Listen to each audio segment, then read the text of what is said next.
Hello everyone. As all of you know, for your TYBSc semester 5, there are 4 core papers and one of the paper is multivariable calculus. As the name indicates, here you are going to study especially the integrals of functions of more than one variable. You have learnt up till now the integrals of functions of single variable, maybe definite or indefinite integral. Now here onwards we will study integral of function of two variable and integral of function of two variable. So there are 3 units in this paper. Unit 1 is double and triple integral. Unit 2 deals with line integral and the third unit is about surface integral. Now, in all these different types of integrals, most of the time you are dealing with functions of more than one variable, and while doing actual calculations, again at the end we are going to use the various types of calculations related to function of a single variable. Okay, so now we will go for functions of 2 and 3 variables and their integrals. So the first unit is double and triple integral. Okay, now to deal with these types of integrals, you should know some of the basic things that you have already learned in your second year, or many things you have learned in your first year also, and we will require all these things once again. Okay, so once again I will revise all these things so that you will be comfortable with the concepts that you are going to learn in double and triple integral. Okay, so as you see here, the first basic thing that you require is bounded sets, their properties such as infimum, supremum, then closed and bounded intervals. Okay, so a closed and bounded interval in R, you know, in R2 and in R3. What are these closed and bounded intervals? Then we will see what is a bounded function. Then partition of a set, whatever the domain that of a function you are going to consider. Okay, we require the partition of a domain whenever you are going to see the integration of given function over that domain. Okay, so the domain may be closed interval AB that you have learned in your second year, Riemann integration of function of single variable. Now here in double integral, the domain will be, the standard domain will be a rectangle AB cross CD, and in triple integral, that is in 3 dimension, you are going to consider a rectangular box which is called as a cuboid. Okay, so you require partitions of all this. You have learned how to partition a closed interval AB in your second year Riemann integration. Next we require is how to define infimum supremum of a function over any sub-interval of closed interval AB, any sub-rectangle of this AB cross CD, and any sub-cuboid. Okay, due to partition we will divide the cuboid into sub-cuboids. Okay, so infimum and supremum of F over a sub-interval, over a sub-rectangle, and over a sub-cuboid. Okay, then we will define at the end how we will see what do we mean by Riemann sum, and then what is a lower Riemann sum and what is a upper Riemann sum, and at the end we will see what is lower integral and upper integral, which will give rise to the actual integral of a bounded function. Okay, so we'll revise one by one all these things. Okay, so the first basic thing that you should know is what do you mean by a bounded set. Okay, so suppose S is any set, maybe subset of R, or maybe subset of R2, maybe subset of R3. Okay, suppose S is any set. Okay, then S is said to be, S is bounded if it has a lower bound and it has an upper bound that you know already. Okay, so that means if there exist two numbers, so small element capital M, these are the real numbers. Okay, such that, okay, so the set should be bounded. Below means all the members of S should be greater than or equal to M. okay, and less than or equal to some number capital M. These are real numbers, okay. So that means every member of S should lie between two definite numbers, small m and capital M. If for a given set such type of numbers exist, then we say that the set is bounded. Okay. For example, see, if you consider interval like this, suppose S is like this, you will find a number m. Okay. Or suppose I consider open interval, then you find a number, maybe closed or open any interval. Okay. Suppose m is 0 here, then what you will find is 0 does not belong to this set, but all the members of this set are greater than or equal to. Maybe if you consider closed interval, then my m may be 0 here, it may be included in the set. Okay. But if it is my open interval, the set is, then here now, so all the members of my set, okay, are greater than 0. Okay. But do you find any definite number such that all the members of S are less than or equal to that? Okay. It is not possible, because the right end of this interval is infinity, it is indefinite. Okay. So you cannot find any definite number m so that all the members of the set will be less than or equal to that. Okay. So that means not necessary that every set should be bounded above or every set should be bounded below. Okay. But if for a given set, if you find two definite numbers, if there exist, that is important. Okay. So if there exist such two numbers, small m and capital M, such that every member of the set lies between these two, then we say that the set is bounded. Okay. Now even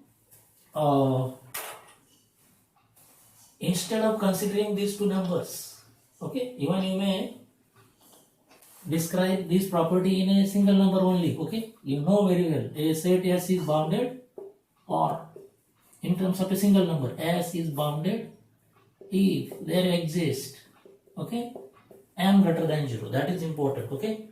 M greater than any number k, I will take k, such that, okay, mod x less than or equal to k for all x in S. Means what is this? Mod x less than or equal to k. How you write this? This is for all x in k. Okay. Mod x means, actually this is mod x is nothing but mod of x minus 0. That means your x, okay, if this distance is small k, okay, then here is k and here it will be minus k. So mod of x means distance of x from origin is less than or equal to k, means your x lies between these two numbers, minus k and plus k. So that is what I have written here. Okay. So a set is bounded if you find a positive real number such that modulus of every member of the set is less than or equal to k, or every member of the set is lies between minus k and plus k. Okay. So we define infimum and supremum of a set now. Okay. So if suppose for example S is our suppose closed interval 2 6. Okay. Suppose this is the real line. Okay. 2 6. Now 2 is for S, 2 is lower bound of S. Okay. So that means all members of S are greater than or equal to 2. If they are greater than or equal to 2, then all of them are greater than or equal to 1. All of them are greater than or equal to 0. All of them are greater than minus 1, and so on and so on. So if 2 is a lower bound, okay, then 1 is also a lower bound, 0 is also a lower bound, minus 1 is a lower bound, and so on and so on. All these are lower bounds of S. Okay. So if a set has a lower bound, as you know, it has infinitely many lower bounds. And amongst all these lower bounds, 2 is the largest lower bound or greatest lower bound of S. Okay. So 2 is greatest lower bound of S, and it is called as infimum of S. Infimum S. Okay. So this is how we define infimum of a set. Okay. Now remember, infimum of a set may belong to the set or may not belong to the set. Okay. For example, if this is open interval, then this is open interval, then 2 is again a infimum of S, but it does not belong to S. Okay, so this is how we define infimum. Now similarly, if 6 is upper bound of S, that means all members of S are less than or equal to 6. Less than or equal to, all members of S are here. Okay, so all members are less than or equal to 6. So if they are less than or equal to 6, they are less than or equal to 7, they are less than or equal to 8, they are less than or equal to 9, and so on and so on. Okay, so if 6 is the upper bound of S, then 7 is also upper bound, 8 is also, and so on. All these are upper bounds. Therefore, 6 is the smallest upper bound of S. Okay, so 6 is smallest amongst all these upper bounds. Okay, and it is smallest means least upper bound of S. Okay, it is denoted by LUBS. Okay, or it is also called as supremum S. Okay, so if your set is a closed interval, then its supremum will lie in the set. If its infimum also lies in the set. Okay, so thus we define supremum and infimum of a set. Remember, not every set can have a supremum. Okay, if you consider any interval 0 infinity, then this has no supremum. This has infimum 0. It does not belong to the set. Or otherwise, if you consider a set like this, its infimum does not belong to the set, or it has no actually infimum. It has a supremum and it also belongs to the set. Okay, so this is how we define infimum and supremum of a set. Okay, so not necessary that, for example, suppose see I consider open interval, then this set has both infimum and supremum, but they do not belong to the set. Okay, so if your set is closed interval, okay, then it may be in R, or if you go to R2 or R3, if it is a closed set, then its infimum and supremum will belong to the set. Okay, we will require this in future. What do you mean by closed intervals? Closed and bounded intervals. Okay, suppose this is any interval AB, and okay, so this is a closed interval AB. Okay, this is a closed interval in R. Okay, it is closed and bounded because its lower bound is A, upper bound is B, and both of them belong to the set. Okay, so this is closed and bounded interval in R. Now, how we have a closed and bounded interval in R2? So a rectangle. Okay, so a rectangle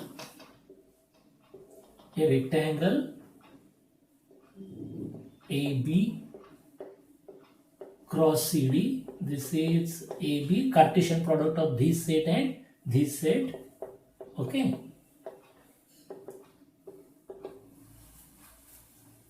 is called as a closed and bounded interval, or it is a closed interval in R2. So remember, a rectangle AB cross CD is closed interval in R2. Okay, so this is rectangle. It is also called as, it may be called as rectangle, or it is also called as a closed interval in R2. Similarly, if you generalize this, okay, so if you go to R3, then any cuboid, okay, a cuboid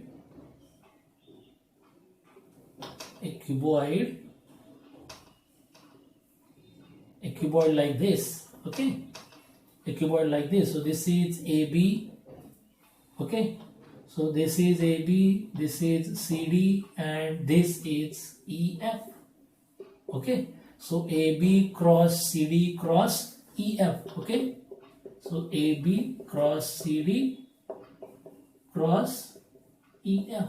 Okay, and this is C. Okay, so this is called as, such a cuboid is called as a closed interval in R3. So remember, a closed interval in R is a line segment including its endpoints. A closed interval in R2 is a rectangle AB cross CD.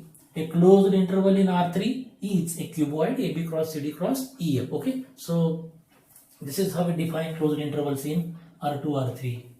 Okay, now once you know what do you mean by a bounded set, a closed and bounded interval in R2 or R3. Now we will come to bounded functions. Okay. Next concept we require is bounded function. Okay. So any given function f, suppose S is any subset of R. Okay. Any such function is said to be bounded. Okay. If the range of the function means the set of all values of the function, set of all f of x such that x belong to S. What is this? This is the range, or sometimes see what is range. Range means the value, set of all values of the function, okay, or set of all those real numbers which are the values of function f at different points of S. Okay, so this set, suppose I call this as say suppose t. Okay, this is set of all values of the function. Okay, if function is bounded if set of all values of the function is bounded. Okay, and you know, as this is a set, you know a set bound, what do you mean by a bounded set? Okay, so a function is bounded if there exists m greater than 0 such that mod of fx less than or equal to m. Okay, and this is true for all x in S. Means every member of this set. Okay, or you may write this as m less than or equal to minus m less than or equal to f of x less than or equal to capital M, and for all x in S. Okay, so both mean the same. Okay, already I have told you. So every value of the function lies between these two. This acts as a lower bound, this acts as upper bound. Okay, so the set of all values of the function is bounded. Okay, so a function is bounded if it has if its range set has a lower bound and a upper bound. Okay, so always we require bounded function. Bounded function means function values of the function lies between some definite numbers. Okay, two definite numbers. Okay, so this is how we see. Or for example, I will tell you, let us suppose for example consider this function, okay, defined by f of x is equal to say x square plus 1. Okay, now whether this function is bounded or not. Okay, so what is your now t here? So t is set of all f of x means x square plus 1 such that x belongs to 0 2. Okay, x belongs to 0 2. Okay, so now what is the minimum value that x can take? That is 0. So in that case, what is x square plus 1? It will take the value 1. Okay, now as all x are non-negative, or that is they are positive and greater than 0, okay, or they will take, when x is 0, they will take the value 1, x square plus 1's value will be 1, okay, and if x is 2, then its value is 5. So any value of the function for any x here in between 0 and 2, if x is 1, then 1 square plus 1, that is 2. Okay, so all values of f of x will lie between 1 and 5. So 1 is a lower bound, 5 is a upper bound. So the set of all values of the function t is bounded, therefore function is bounded. Okay, so this is how we define a bounded function. Okay, so this is one of the important concepts that is always needed, that you should consider while defining integral of any function. Function should be a bounded function. Okay, so this is all about bounded sets and bounded functions.